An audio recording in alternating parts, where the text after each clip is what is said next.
Jogando conversa fora, cultura que não tem hora, palavra que o vento ecoa e espalha e faz a história.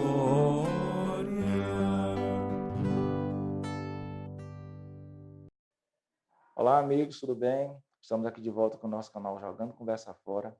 Hoje a gente vai ter um entrevistado que é uma pessoa que eu admiro bastante. É um jornalista que tem apenas 57 anos de profissão, apesar de parecer bem mais jovem do que isso. É alguém que me ensinou, ouvindo rádio depois nos estádios, a gostar de futebol. Essa pessoa dispensa apresentações, tanto para quem curte futebol como para quem não curte, porque é uma voz que é simplesmente histórica. E essa pessoa com quem nós vamos conversar é nada mais, nada menos do que o grande Dídimo de Castro. Seja bem-vindo, Dídimo, aqui ao nosso canal. Muito obrigado pelo convite e é um prazer. Eu sou Dídimo de Castro Pereira, nasci na cidade de Esperantina, no ano de 1944. Os meus pais já faleceram, Francisco das Chagas de Sampaio Pereira, Maria Zuleide de Castro.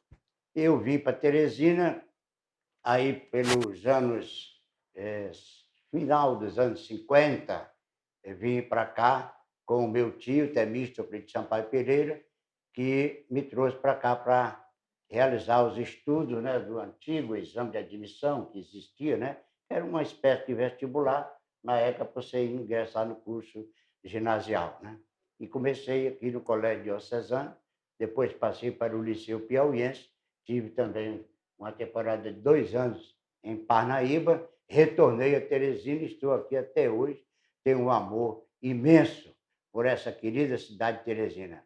Eu não troco Teresina por cidade nenhuma. Dídimo, como foi que o futebol, o esporte de uma maneira geral, entrou na sua vida?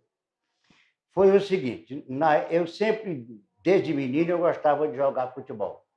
Aí, depois que eu vim aqui estudar em Teresina, no Diocesano, tinha campo de futebol, os estudantes jogavam futebol. Mas eu fiz a primeira série no Diocesano, a segunda no Liceu, e aí fui para Parnaíba, o meu pai era dos Correios, foi transferido para Parnaíba, e eu fui morar então com meus pais em Parnaíba. E lá eu estudei 2 anos no antigo ginásio São Luís Gonzaga, que também tinha futebol. Aí eu já estava, de tanto ouvir rádio, já estava apaixonado já por transmissão esportiva, e eu já pedi a meu pai um dinheirinho para comprar um jornal do Rio de Janeiro, o Jornal Globo, o Jornal dos Esportes, ia lá no... Revista Placar, né?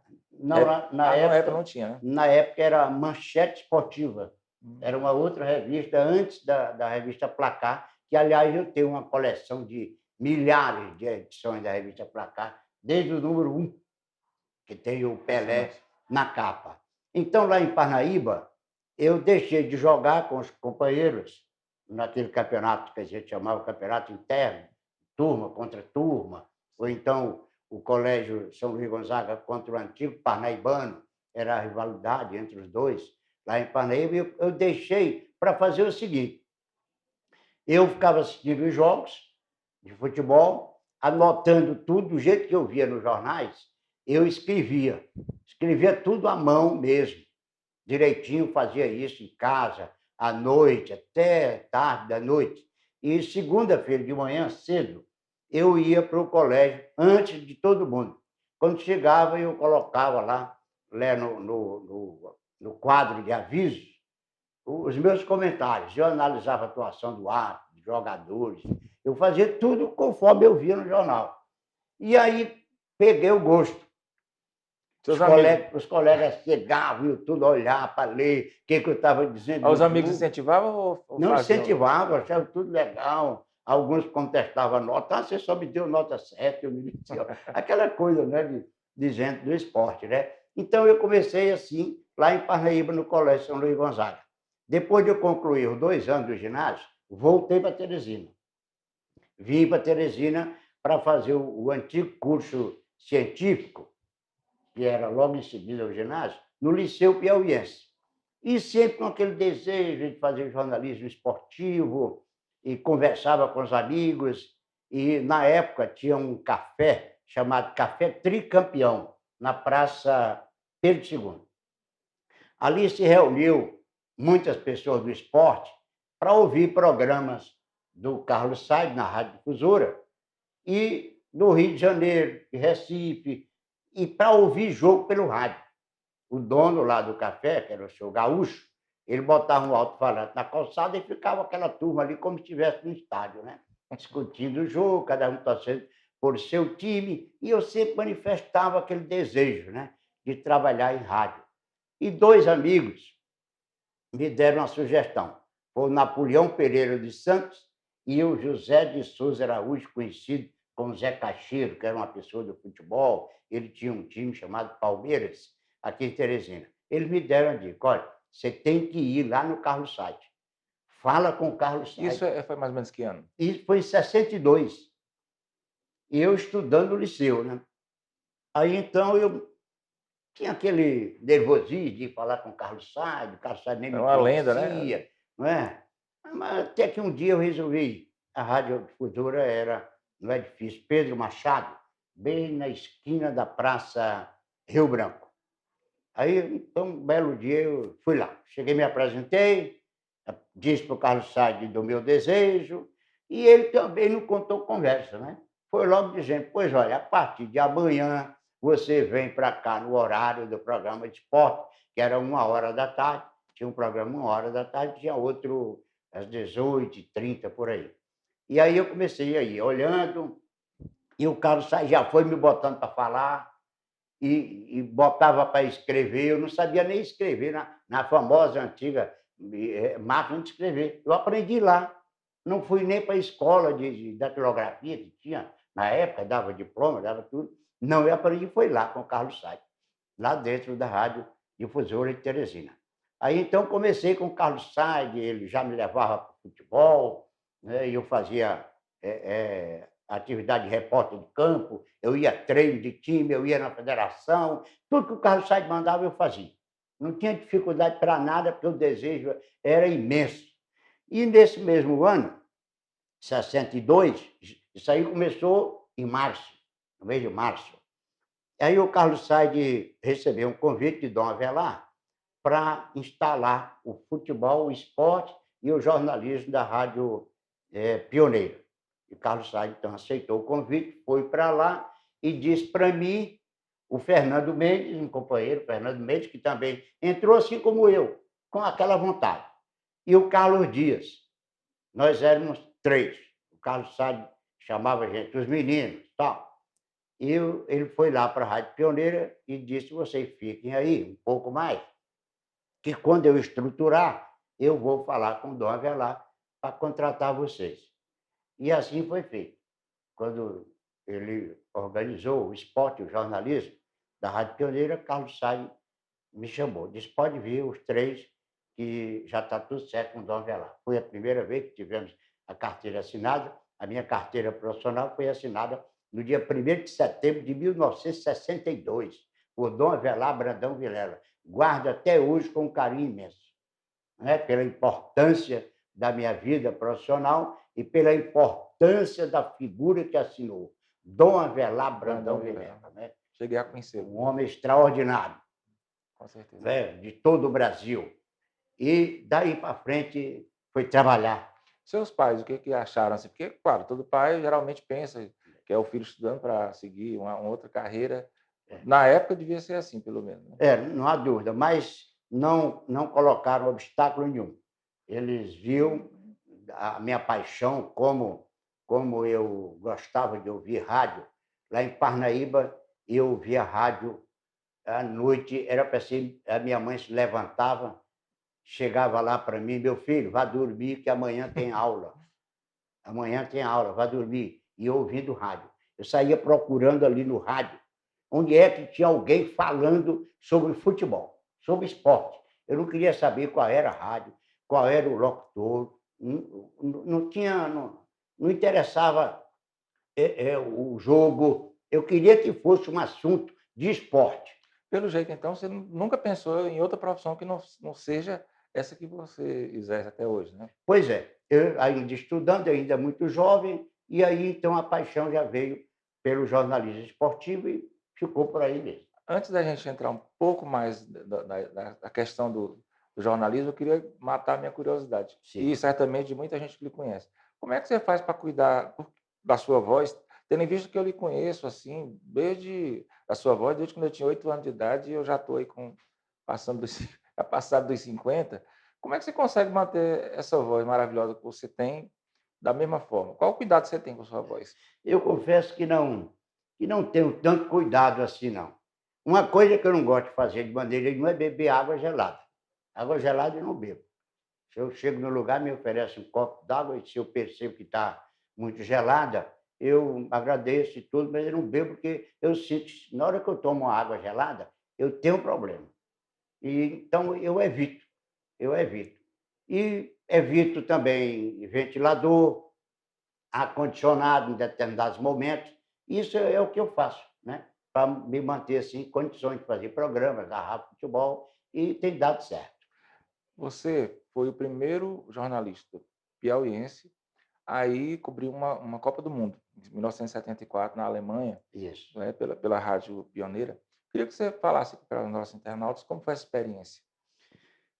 Foi o seguinte, eu lá na Rádio Pioneira, eu já havia andado pelo Brasil quase tudo transmitindo futebol, quando o Tiradentes, né, na época do Tiradentes, o famoso Tiradentes, fez uma campanha maravilhosa.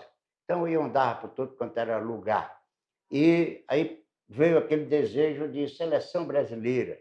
Eu ouvia os colegas, inclusive de São Luís, transmitindo o jogo da seleção e eu pensava comigo, caramba, e eu tenho que ir a um jogo da seleção. Era uma dificuldade danada. E aí, em 1971, nós tivemos uns jogos da despedida do Pelé, da seleção brasileira. E aí eu pensei comigo, eu digo, é agora, tem que dar um jeito. Aí me empenhei, o Carlos Saad também, nós batalhamos por anunciantes na época e conseguimos. Aí viajamos para São Paulo para o jogo do Brasil com a Áustria, no Morumbi. O último jogo de Pelé pela seleção em São Paulo. Foi 1-1, o gol do Brasil foi de Pelé. E logo no domingo seguinte, o jogo do Rio de Janeiro, no Maracanã, Brasil e Iugoslávia. Fomos para lá. O jogo foi 2-2, Pelé não marcou, os gols foram de Rivelino e Gerson. Então foi a primeira vez na história que uma rádio do Piauí transmitiu jogos da seleção brasileira de futebol. A gente encontrava alguns colegas aí do Sul, lá pelo Rio, São Paulo, e eles até brincavam, diziam, esses piauienses, quando chegarem a Teresina, vão ser recebidos com banda de música, né? Porque era uma coisa rara. Era a primeira vez na história, né? Pouquíssimos radialistas do Nordeste transmitiam os jogos da seleção. Isso foi em 71. Aí, em 72, nós tivemos a Copa Independência, que foi para comemorar o Sesquicentenário da Independência do Brasil. A CBF organizou tipo uma Copa do Mundo, era chamada de mini Copa, inclusive. Novamente, eu e o Carlos Saad batalhamos e vamos fazer a transmissão. Conseguimos, aí fomos para os jogos em São Paulo, Belo Horizonte e Rio de Janeiro. O Brasil foi o campeão, ganhou a final de 1-0 de Portugal, gol do Jairzinho. Então, estávamos felizes da vida, né? Havíamos transmitido jogos da seleção brasileira de futebol. E eu não parei mais em relação aos grandes clássicos. Rio, São Paulo, Maracanã, Morumbi, Pacaembu, sempre decisão paulista, carioca, campeonato nacional na época. E eu estava lá, transmiti uma série de jogos. Esses jogos estão todos relacionados no livro que eu escrevi, na trajetória dos 90. Jogo por jogo, resultado, data, tem tudo no livro. Então, o que faltava? Bom, agora uma Copa do Mundo. Era o grande desejo. Mas e uma Copa? Eu achava que não ia dar. Não, essa daí não vai dar para mim. E o doutor Jesus Tágera, que era o diretor da Rádio Pioneira, na época, sabia do meu desejo, ele gostava, como ainda hoje gosta muito de mim, tanto é que estou aqui nas empresas dele há mais de 30 anos, e então ele disse, olha, eu vou ver aí o que a gente faz. Um belo dia, o doutor Jesus me chamou lá no gabinete dele e disse: vai lá na Federal, procura tirar um passaporte, e você vai para a Alemanha fazer a cobertura da Copa do Mundo. Para mim foi uma surpresa, mas uma coisa profundamente agradável, né? Aí eu tomei as providências normais para a viagem e fui para a Alemanha de 74, onde fiquei durante 33 dias, mandando aqueles boletins diários da seleção, aquele movimento. Aí foi o meu batismo em relação à Copa do Mundo. E fui para frente em relação à Copa. Aí, depois da Copa da Alemanha, foi em 74. Em 78, eu fui para a Copa da Argentina. Em 82, fui para a Copa da Espanha. Aí, depois, eu dei uma parada. Aí, voltei para a Copa do Mundo. Fui à Copa dos Estados Unidos, em 94, a Copa da França, em 98, e a Copa do Brasil, que foi de 2014, né? Então, totalizando 6 Copas do Mundo nesse currículo, para um cronista do Piauí, é razoável, né? Oh, com certeza. Qual jogador melhor que você já viu jogando? Foi o Pelé ou foi outro? Bom, foi o Pelé, né? Foi o Pelé. Foi o Pelé. Eu vi o Pelé jogando pela seleção brasileira 2 vezes. Foi esse jogo que eu falei com a Áustria, no Morumbi, com a Iugoslávia, no Maracanã. E pelo Santos, 2 vezes também. Foi um jogo com o Goiás, no Pacaembu, em São Paulo, e um jogo com o Palmeiras, no Pacaembu também, em São Paulo. Ele marcou 2 gols. O Santos ganhou do Palmeiras de 1-0, gol de Pelé. E no jogo Brasil e Áustria, o gol foi de Pelé também. Então, o Pelé foi insuperável, né? O maior jogador de todos os tempos. Além de Pelé, jogador como Maradona, Messi, né? Esses grandes jogadores, Gerson, Tostão, aquele time campeão de 1970, eu narrei jogo de todos eles.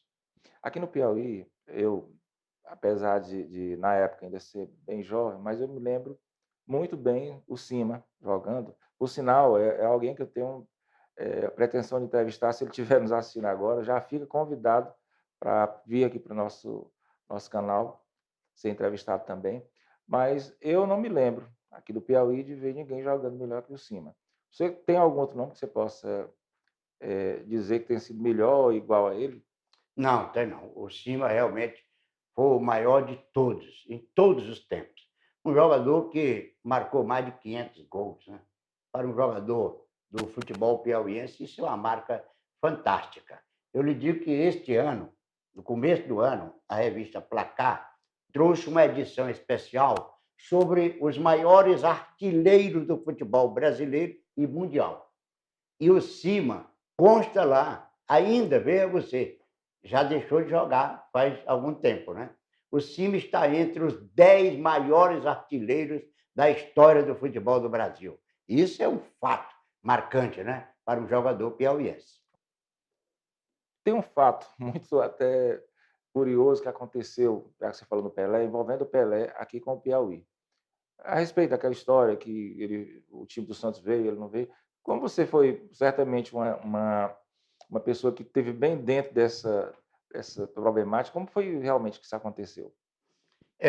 O governador Alberto Silva estava, na época, construindo o Albertão.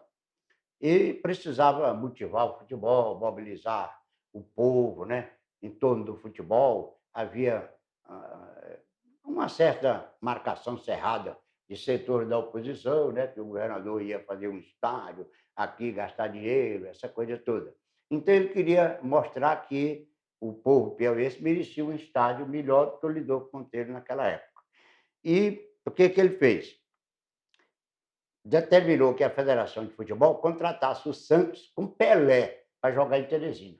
Que Pelé nunca tinha jogado aqui, como acabou não jogando. Encerrou a carreira e não jogou aqui no Piauí o nosso Pelé. E estava tudo certo. Ingressos vendidos, estava tudo a cidade empolgada, Pelé iria jogar no Lidolfo Monteiro, o jogo seria do Lidolfo Monteiro com o time do Flamengo. E eu digo para você o seguinte, no dia anterior ao jogo, eu ouvi um programa da Rádio Bandeirantes de São Paulo, chamado Bola ao Ar, E lá no programa, os colegas da Rádio Bandeirantes estavam dizendo: Pelé não vai viajar para o Piauí, porque sofreu no treino do Santos, uma contusão, não vai jogar. E um outro companheiro do programa até interferiu e disse: isso vai dar problema, hein? Vai dar problema. E aí começamos, divulgamos isso na Rádio Pioneiro e a notícia se espalhou, começou aquela onda, o pessoal que era contra o governador Alberto Silva, dizendo que ele estava enganando o povo, dizendo que Pelé vinha e não tinha contratado Pelé, aquele negócio todo. Mas ele esperou. O Santos chegou a Teresina, ficou hospedado em um hotel que ficava bem ali na esquina da Praça Pedro II, que é o antigo quartel da Polícia Militar, sem Pelé. Chegou sem Pelé. Então, o doutor Alberto Silva chamou o coronel Renato Lopes, que era o presidente da federação e era chefe da Casa Militar do governo, e disse para ele mandar o Santos voltar, que sem Pelé não tem jogo. Não tem jogo. E assim foi feito. O Santos ficou aí, no dia seguinte pegou o avião de volta para São Paulo, não houve o jogo. O que fez o governador Alberto Silva? Determinou o coronel Renato Lopes que trouxesse Tostão. Tostão, campeão do mundo, jogador também famoso, não era igual a Pelé, mas tinha um nome, uma projeção extraordinária. Isso foi em 72 para 73, e o Tostão tinha sido campeão do mundo em 70, né? Jogador extraordinário. E assim foi feito. Foi contratado o Cruzeiro para jogar com o River. O Flamengo jogaria com o Santos. E o River com o Cruzeiro. O Cruzeiro veio com Tostão, todo o time, Dirceu Lopes, o Wilson Piazza, os grandes astros daquela época. E o Tostão jogou, o jogo foi no Lidolfo Ponteiro, o Cruzeiro ganhou de 3-1, por sinal que o Tostão ofereceu a camisa dele para o governador Alberto Silva, lá mesmo no gramado do Lidolfo Ponteiro. Você falou no Albertão, e eu me lembro, eu estava lá no dia do segundo jogo, né, porque o primeiro foi 0-0, o jogo da estreia, e no Isso. segundo jogo foi 1-1 com o Cruzeiro, né, que o Dirceu Lopes faz o primeiro gol, né, E o Joel e empatou o com o Joel empata. Eu Tiradentes. estava lá naquele dia, tinha 8 anos, mas me lembro também como se fosse hoje. Como também, infelizmente, lembro daquela tragédia que aconteceu, talvez muita gente não saiba, na estreia do Albertão, em que houve aquele acidente bem, foi um momento realmente muito É. triste para o futebol piauiense. Queria também que você comentasse alguma coisa a respeito disso, já que você estava lá também, né? Para mim eu acho que foi o momento mais triste de toda a minha carreira, né, no rádio, no futebol. Era tanto entusiasmo, né? Havia aquele clima do povo piauiense tão entusiasmado com o jogo, né? O Albertão recebendo o campeonato brasileiro nacional, chamava-se Campeonato Nacional, o Fluminense do Rio, o Tiradentes, com um grande time. Então, era uma expectativa enorme, o presidente da CBD, João Avelange, presente, pessoas do interior do Piauí, do Maranhão, 30.000 pessoas no Albertão, que era a capacidade da época, né? Não podia botar mais do que 30 Estava em mil, construção e ainda, estava né? em construção. Então, só a metade que estava liberada para público. E, lamentavelmente, ocorreu aquilo de uma pessoa gritar que o estádio estava caindo, que não estava absolutamente nada, e o pessoal, em desespero, correu para a parte mais baixa e acabou caindo no fosso do estádio. Morreram algumas pessoas, muita gente ficou ferida. Foi uma coisa lamentável. Eu senti muito, eu estava narrando o jogo, o Carlos Sainz comentando, mas eu fiquei tão emocionado no momento que não tive mais condição de narrar o jogo na sequência, quando resolveram lá os problemas de encaminhar as pessoas para o estádio. O presidente Avelange recomendou ao governador Alberto Silva que o jogo continuasse, porque se não continuasse seria pior. A repercussão seria maior ainda, que o jogo no Piauí não terminou porque desabou, matou muita gente, coisa desse tipo. Então o jogo teria que continuar. Mas eu não estava mais em condições de narrar o jogo. Não tinha condição nenhuma emocional para narrar. E o meu colega Tomás Teixeira foi quem assumiu o comando da transmissão até o final. Dídimo, o Albertão é um estádio, para os padrões aqui do Piauí, um estádio excelente, com uma boa capacidade, tem uma boa estrutura física. Infelizmente, nós que já vimos jogos com 30, 40 mil pessoas aqui com times locais, hoje, infelizmente, a gente vê o Albertão praticamente abandonado, com um público muito pequeno, à exceção daquela decisão mais recente do River com o time de São Paulo. Isso. Foi em 2015. 2015. Como é que você vê essa problemática? Onde é que você acha que está o problema para que o futebol daqui não tenha esse desenvolvimento, que não realmente não traga coisas novas assim, gente ao estádio, público? O problema maior está nos clubes, né? Porque muita gente fala federação, então, mas federação não tem torcedor. Quem tem torcedor é clube. Quem leva gente para o estádio é o clube, é o Flamengo, é o River, é o Tiradentes. Então tem que ter bons times. Quando o River fez um bom time em 2015, você viu o Albertão com um público fantástico, né? Mas aí nos campeonatos estaduais, os times são muito fracos. A gente tem acumulado uma série de derrotas em competições nacionais, né? Desiludindo o torcedor. Então, o problema maior é a falta de um trabalho mais profissional dos dirigentes. São muito amadores. Venderam o patrimônio dos clubes, venderam o patrimônio do River, venderam do Flamengo, venderam do Piauí, não prestaram contas com ninguém. Não se sabe quanto foi, para quem foi, um verdadeiro absurdo. Tudo isso tem uma influência, né, negativa em relação ao futebol. Eu tenho uma posição pessoal de que talvez, assim como os estados assim ditos mais ricos, há uma presença muito forte da iniciativa privada, patrocinando esses clubes. Você acha que se aqui em Teresina, aqui no Piauí, a iniciativa privada, aquelas pessoas realmente que têm dinheiro, começassem a investir nesses clubes, contratando, de repente, jogadores que já estão na metade ou já no fim de carreira, mas que ainda são bons, você acha que isso aí poderia trazer uma melhoria de público? Poderia, mas aí volta o problema do dirigente. É preciso que o dirigente do clube conquiste a confiança do empresário.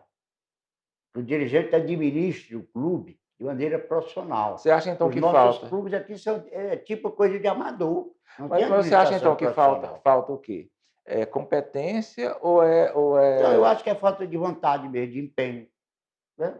Porque competência, a pessoa se dedica, tem modelos a seguir. Tem quantos clubes bem administrados aqui pelo Nordeste brasileiro? Então, o dirigente tem que mostrar. Para ele vender alguma coisa, ele tem que chegar e mostrar o produto, né? Uma coisa bem feita, bem elaborada, profissionalmente, tem que prestar conta de toda a vida do clube, tem que fazer isso. E outro fator determinante também para públicos pequenos do Albertão, as condições do estádio. As condições do estádio. Pelo amor de Deus, como é que se abandona uma obra como o Albertão da maneira que fizeram? O estádio, na sua formação interna, está em situação gravíssima, eu considero gravíssima. E por fora, na parte externa, tomaram a área de estacionamento do estádio. Tomaram, invadiram, fizeram casa, fizeram sede do Detran, sede de sei mais de quê. Isso é um absurdo. Todo estádio de futebol, toda casa de espetáculo precisa ter a área de estacionamento. E o Albertão acabaram com tudo isso. Eu queria que você me contasse. A gente falou de um momento muito triste da sua carreira, que foi o momento Lá no do Albertão. Albertão. E No qual dia foi o momento? 26 de agosto de 1973. Exatamente. Me diga agora uma coisa muito engraçada que lhe aconteceu na sua vida, assim, de narrador esportivo. Como é que foi isso aí? Eu nem sei assim uma, né? São tantas, né? Mas uma coisa empolgante que eu não esqueço nunca foi aquela decisão do Campeonato Piauí de 77, River e Flamengo. Eu estava lá. 40 mil pessoas, rapaz. Em 1977, você ter 40 mil pessoas, a população de Teresina, pode buscar os dados no IBGE, que a população daquela época era metade de hoje. Exatamente. E nós tivemos 40 mil pessoas. Um jogo fantástico, 2-2, decidido na prorrogação pelo Nivaldo, né? Fez o gol da vitória do River. Então, foi um jogo que entrou para a história do nosso futebol. E em relação a gol, você, por exemplo, qual foi o gol mais emocionante? Pô, quantos gols eu narrei durante esse tempo todo, né? Mas eu vou lhe citar um. No Paraná, num jogo Eu estava lá. Tiradentes com o Ceará. Em 1973, Albertão, Ele saiu driblando todo mundo. mais de 20 mil pessoas, o Paraná pegou a bola no meio do campo, saiu levando, passando por todo mundo, os caras tentando derrubar o Paraná e ele continuando, fez um gol que a minha narração está até hoje nos arquivos, né? Mas foi uma É narração... uma pena que na época não vigorosa. existisse a transmissão Não tinha de televisão, né? E eu classifiquei o gol do Paraná como um gol. Eu fechei a minha narração dizendo o seguinte: um gol de Copa do Mundo de Paraná. Realmente, foi inesquecível. Dídimo, eu queria que você, antes da gente encerrar, se dirigisse aqui aos nossos internautas, deixasse uma mensagem e, enfim, despedisse da gente, mas eu queria já lhe convidar para depois a gente fazer outras entrevistas, porque é assunto que não acaba, né? Tá bem, eu agradeço a você, Walter, a Ângela, a toda a equipe técnica, por essa oportunidade, que o convite eu atendi com o maior prazer e quero desejar sucesso, que esse trabalho de vocês possa prosperar, porque isso ajuda também. Ajuda a comunicação esportiva, ajuda o esporte piauiense de um modo geral. E quero ficar à disposição de vocês. Na hora que vocês precisarem, podem apitar para mim, que eu estarei no ponto. Muito obrigado. Viu? Tá? Valeu, meu Um irmão. abraço. Tá? Bem, gente, foi um papo, para mim, pessoal, muito bom. Eu fiquei muito feliz, muito emocionado de estar aqui perto de uma pessoa de quem eu sou fã há muito tempo. Ele realmente é um dos meus ídolos. E agradecer a presença de vocês, mas antes, 2 recadinhos. Primeiro, agradecer a Terno e Companhia, que me veste todas as semanas. Lembrar vocês de se inscreverem no nosso canal, colocarem lá o dedinho no sininho das notificações, dar o seu like, enfim, fazer o nosso canal cada vez melhor, cada vez maior. Enquanto isso, a gente fica por aqui, jogando conversa fora. Jogando conversa fora, cultura que não tem hora, palavra que o vento ecoa e espalha e faz a história.